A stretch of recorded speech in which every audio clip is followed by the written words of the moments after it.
Anjata deemed to have been conducted. Question number 320,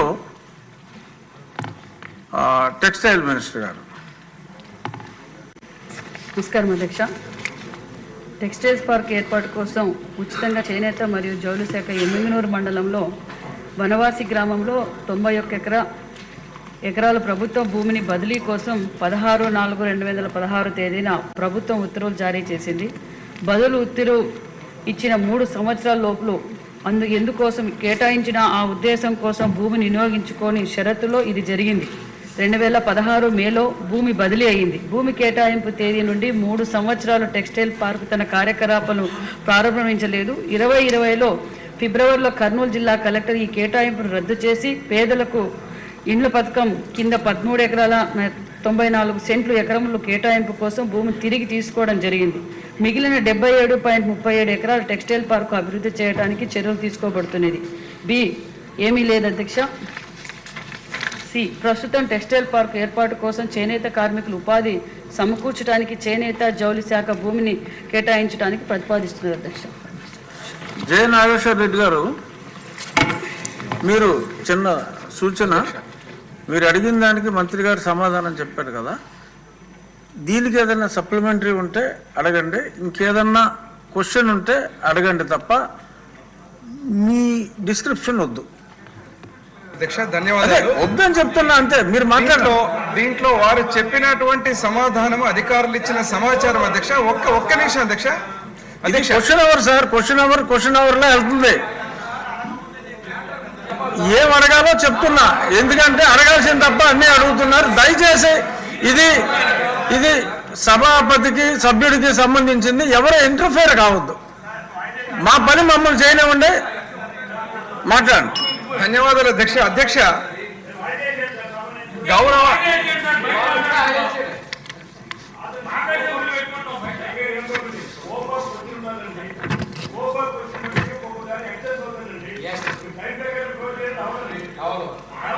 తమరు దయచేసి కూర్చోండి సార్, మేము కండక్ట్ చేసుకుంటాం. సభ ఎలా కండక్ట్ చేయాలో తెలుసు. సభ్యులతోనే మాట్లాడుతున్నాను.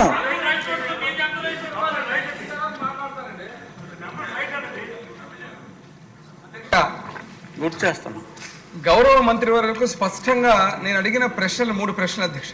వారు చెప్పిన సమాధానంలోనే అధికారులు ఇచ్చిన వివరాలు చెప్పే విధానం చూస్తే మీరు, నా చేతిలో ఉన్నది ఈరోజు GOMS నెంబర్ 151 అధ్యక్ష. గత 2019-14 మధ్యలో ముఖ్యమంత్రి వర్యులు చంద్రబాబు నాయుడు గారు, లోకేష్ బాబు గారు ప్రతిష్టాత్మకంగా ఎమ్మిగనూరుకు సంబంధించినటువంటి టెక్స్టైల్ పార్కుకు నిధులు ఏదైతే భూమి కేటాయింపు అధ్యక్ష, ఈ 100 ఎకరాలలో ఈరోజు చేనేతల మీద ప్రేమ ఉంది, బీసీల మీద ప్రేమ ఉంది అని చెప్పిన గత ప్రభుత్వం కేవలం 50-60 మందికి లబ్ధి కోసము పట్టాలు ఇవ్వడానికి ఈ భూమిని బదలాయింపు చేయడం జరిగింది అధ్యక్ష. వారు చెప్పడం ఏమంటే ఆ కార్యకలాపాలు జరగలేదని, 100 ఎకరాల కేటాయించిన భూమిలో గతంలో ఈ యొక్క వివరాలు ఏదైతే ఉందో దీన్ని వేల మందికి ఉపాధి కలిపే ఆ పరిశ్రమకు ఏమాత్రం ముందుకు తీసుకోకుండా దాన్ని పట్టాల కోసం బదలాయించడం జరిగింది అధ్యక్ష. ఇప్పుడు తమ ద్వారా నేను గౌరవ మంత్రులను అడిగేది ఏమంటే, ప్రతిపాదనలు ఏదైతే ఉంది, ఎందుకంటే యువగలం లోపల లోకేష్ బాబు గారు పాదయాత్ర చేసిన రోజున మా ప్రాంతంలో టెక్స్టైల్ పార్కుకు పైలాను కూడా వేయడం జరిగింది అధ్యక్ష. ఈరోజు ఈ సందర్భంగా హ్యాండ్లూమ్స్ ఏదైతే దీని చరిత్ర అనిమల్ హస్బెండరీ నుంచి హ్యాండ్లూమ్స్కి కన్వర్ట్ చేయడం జరిగింది అధ్యక్ష. ఈ ల్యాండ్ని బదలాయింపు చేసిన తర్వాత దాన్ని ఏ రకంగా కలెక్టర్ గారు వారు చెప్పినటువంటి పట్టాలకు బదలాయించారు. ఇప్పుడు మన ప్రభుత్వం, కూటమి ప్రభుత్వం అధికారంలోకి వచ్చిన తర్వాత ఆ భూమిని మళ్ళీ టెక్స్టైల్ పార్కుకు కేటాయించే విధంగా చర్యలు తీసుకోవాలా. అదేవిధంగా మననే ఈ సభలోనే ఇండస్ట్రియల్ మినిస్టర్ కానీ, అదేవిధంగా MSME మినిస్టర్ కానీ ప్రతి నియోజకవర్గానికి ఒక టెక్స్టైల్ ఇండస్ట్రీ పార్క్ అని ముఖ్యమంత్రి వాళ్ళు చెప్పడం జరిగింది అధ్యక్ష. వారితో కోఆర్డినేషన్ చేసుకొని వెంటనే టెక్స్టైల్ పార్కుకు ఆ భూమిని కేటాయించి మళ్ళీ ఆ పరిశ్రమను తీసుకొచ్చే విధంగా చర్యలు ఏ రకంగా చేపడతారో తమ ద్వారా గౌరవ మంత్రులను అడుగుతున్నారు. దాని మీద సమాధానం చెప్పాలి అధ్యక్ష. చివరిగా ఇదే రకంగా కర్నూలును కూడా న్యాయ రాజధాని అని చెప్పి మోసం చేసిన తర్వాత ఈరోజు కర్నూలు హైకోర్టు బెంచ్ ఇస్తూ మా జిల్లాకు మళ్ళీ ఉత్తర్వులు కూడా ఇవ్వడం జరిగింది అధ్యక్ష. దానికి ఈ సభ ద్వారా మా కర్నూలు జిల్లాకు ఇచ్చినటువంటి యొక్క ఏదైతే కర్నూలు హైకోర్టు బెంచ్కు ముఖ్యమంత్రి వర్యులు చంద్రబాబు నాయుడు గారికి, కూటమి ప్రభుత్వానికి, లోకేష్ బాబు గారి, న్యాయశాఖ మంత్రులు ఫరూక్ గారికి కూడా ధన్యవాదాలు తెలియజేస్తున్నాను అధ్యక్ష. మంత్రి మా సభ్యులు జయనాగేశ్వరరెడ్డి గారు చెప్పినట్లు ఇది మాన్య ముఖ్యమంత్రి చంద్రబాబు నాయుడు గారు ఆగస్టు 15 అంటే 2015 ఆగస్టు 15 స్వాతంత్ర దినోత్సవ సందర్భంగా కర్నూలు జిల్లాలో ఇది చేనేతలకు ఆసరాగా ఉండాలి. చేనేతలు ఎందుకంటే చేనేతలు చాలా కష్టజీవులు అధ్యక్ష. వారి కోసం మాన్య ముఖ్యమంత్రి చంద్రబాబు నాయుడు గారు అది స్థలం కేటాయించారు. మరి ఒక్క ఎమ్మగినూరులోనే కాదు అధ్యక్ష, రాష్ట్రం అంతా పరిశ్రమలు చేనేత టెక్స్టైల్స్ కూడా ఆగిపోయినాయన్న విషయం మీకు అందరికీ తెలుసు. గత 5 సంవత్సరాలుగా ఎక్కడైతే భూములు ఉన్నాయో అక్కడ కబ్జా చేయడం మీకు అందరికీ తెలిసిన విషయమే. అదేవిధంగా అదే టెక్స్టైల్స్ పార్కులో 14 ఎకరాలు సెంటు పట్టాల ఇండ్ల స్థలం కోసం వారు కలెక్టర్ గారి దగ్గరికి వైసీపీ గత ప్రభుత్వం తీసుకుంది. మళ్ళీ మేము కోర్టుకెళ్ళి స్టే తీసుకొచ్చాం. మా సోదరులు అడిగినట్లుగా ఖచ్చితంగా అక్కడ టెక్స్టైల్స్ పార్క్ ఏర్పాటు చేయడానికి 5,000 మందికి ఉపాధి చూపిస్తూ మేము ఆల్రెడీ కలెక్టర్ గారితోనూ మా డిపార్ట్మెంట్తో కూడా మాట్లాడాం. ముఖ్యమంత్రి గారి దృష్టికి కూడా తీసుకెళ్ళాం అధ్యక్ష. రాష్ట్రం అంతా చేనేతలు అన్ని విధాలుగా బాగుండాలనేదే ముఖ్యమంత్రి గారి ఉద్దేశం. అదేవిధంగా మరి టెక్స్టైల్స్ పాలసీ కూడా దగ్గరలో మేము అమలు పరుస్తున్నామన్న విషయాన్ని అందరితోనూ టెక్స్టైల్స్ వాళ్ళందరితోనూ మాట్లాడాం అధ్యక్ష. చాలా చోట్ల ఒక పక్క రాయదుర్గంలోనూ మరి రాయదుర్గం టెక్స్టైల్స్ పార్క్ ఉంది, ఎమ్మిగనూరు టెక్స్టైల్స్ పార్క్ ఉంది, అదేవిధంగా చీరాల హ్యాండ్లూమ్ పార్క్ మరి టెక్స్టైల్స్ పార్క్ 2 కూడా అభివృద్ధి చేయబోతున్నాం అధ్యక్ష. అదేవిధంగా మైలవరం టెక్స్టైల్ పార్క్ ఉంది, పామటి టెక్స్టైల్ పార్క్ ఉంది. రాష్ట్ర వ్యాప్తంగా చాలా చోట్ల 14, 19లోనే ముఖ్యమంత్రి గారి దూరదృష్టితో చేనేతలు ఏ విధంగా అయితే ఆదుకోవాలి వాళ్ళు అన్ని విధాలుగా బాగుపడాలనే ఉద్దేశంతో 14, 19 అనేక చోట్ల టెక్స్టైల్స్ పార్క్స్ ఏర్పాటు చేశాం అధ్యక్ష. కానీ గత ప్రభుత్వంలో అది నిర్వీర్యం చేసింది. ఎక్కడ భూములు ఉన్నాయి, ఎక్కడ దాచుకుందామనే పరిస్థితే ఉందే తప్ప ఖచ్చితంగా మనము ఈ చేనేతలకు ఆసరగా ఉంటాం. ఎందుకంటే నారా లోకేష్ బాబు గారు ప్రతి చోట కూడా చేనేతలకు వాళ్ళ కష్టాలు తెలుసుకుని ప్రతి చోట కూడా వీవర్శాల కూడా ఏర్పాటు, ఎందుకంటే మంగళగిరిలో కూడా వీవర్శాల ఏర్పాటు చేశారు. మనం కూడా చాలా మంది లోకేష్ బాబు గారి స్ఫూర్తితో మాకు కూడా చాలా మంది చేనేతలు మాకు వీవర్శాల అడుగుతున్నారు. కొంతమంది పార్లమెంటు సభ్యులు కూడా మాకు ఎంపీ ల్యాండ్స్ కింద ఒక్కొక్కరు కోటి రూపాయలు వివర్శాల పెట్టే కూడా చేస్తున్నాం. మేము కూడా ఆదిత్య బిర్లా వాళ్ళ ద్వారాను మరి ఇతర పెద్ద కంపెనీస్ ద్వారా కూడా మేము సంప్రదించాం. వాళ్ళు కూడా కొన్ని చోట్ల వివర్శాల ఏర్పాటు చేయడానికి, క్లస్టర్లు ఏర్పాటు చేయడానికి కూడా సిద్ధంగా ఉన్నారు అధ్యక్ష. ఖచ్చితంగా చేనేతలకు టెక్స్టైల్ ఇండస్ట్రీకి పూర్వ వైభవం తీసుకోబోతుంది మన ఎన్డీఏ ప్రభుత్వం అని కూడా తెలియజేస్తున్నాం. కేంద్రంతో కూడా చర్చలు జరిగాయి అధ్యక్ష. కేంద్రం నుంచి రావాల్సిన నిధులు చేనేతలకు ఆసరాగా ఉండే విధంగా పనిముట్లకు 90% సబ్సిడీలు ఇచ్చే విధంగా కూడా మేము మాట్లాడాం. మరి హెల్త్ మినిస్టర్ గారు కూడా మొన్న కేంద్రానికి వెళ్ళి ధర్మవరంలో మెగా క్లస్టర్ 30 కోట్లతో కూడా శాంక్షన్ చేయించుకోవచ్చు అధ్యక్ష. చేనేతలకు పూర్వ వైభవం తీసుకురాబోతున్నాం అధ్యక్ష. థ్యాంక్ యూ అధ్యక్ష. ధన్యవాదాలు.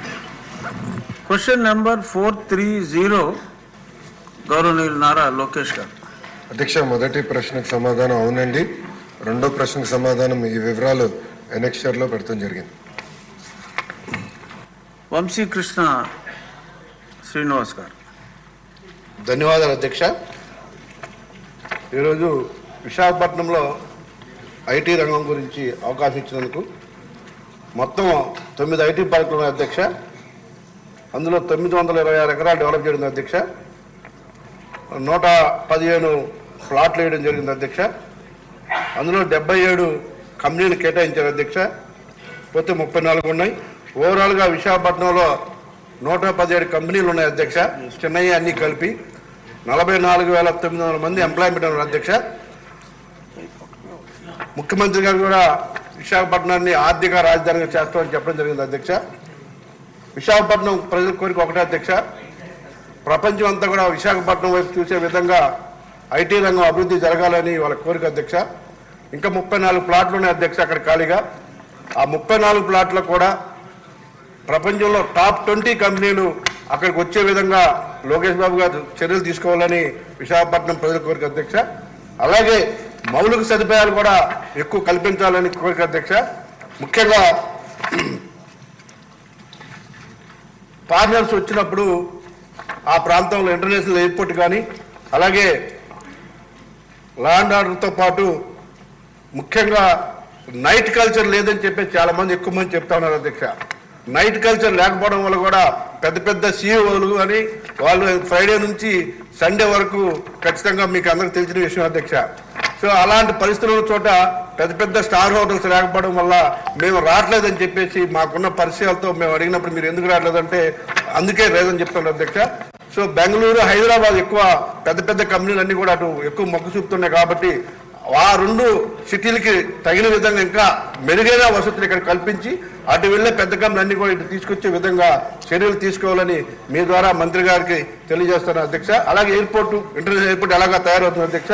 ముఖ్యంగా నైట్ కల్చర్ మీద ఎక్కువ మంది సీఓలు చెప్తున్నారు కాబట్టి ఆ విధంగా పెద్ద పెద్ద స్టార్ హోటల్స్, 7 స్టార్ హోటల్స్ కానీ వచ్చే విధంగా ఆ ప్రాంతాన్ని అభివృద్ధి చేస్తే దాదాపుగా మీకు ఇంకో విషయం అధ్యక్ష, 10,000, 20,000 మించి శాలరీ ఇచ్చే కంపెనీలు కూడా అక్కడ చాలా తక్కువ ఉన్నాయి అధ్యక్ష. 50,000 శాలరీ పే చేసేవి కూడా 2-3 కంపెనీలు అధ్యక్ష.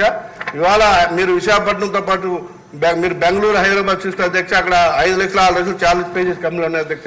ఆ విధంగా పెద్ద కంపెనీలు కానీ వస్తే ఆ ప్రాంతం అంతా కూడా అభివృద్ధి జరుగుతుంది అధ్యక్ష. విశాఖపట్నం అభివృద్ధి జరిగితే ఈ రాష్ట్రం అంతా కూడా అభివృద్ధి జరిగినట్టుగా ఈ రాష్ట్ర ప్రజలు భావిస్తున్నారు కాబట్టి ఆ విధంగా ఒక 20 కంపెనీలు, పెద్ద కంపెనీలు వచ్చి కనీసం 20,000 ఎంప్లాయ్మెంట్ వచ్చే విధంగా చర్యలు తీసుకోవాలని మీ ద్వారా మంత్రి గారికి తెలియజేస్తున్నారు అధ్యక్ష.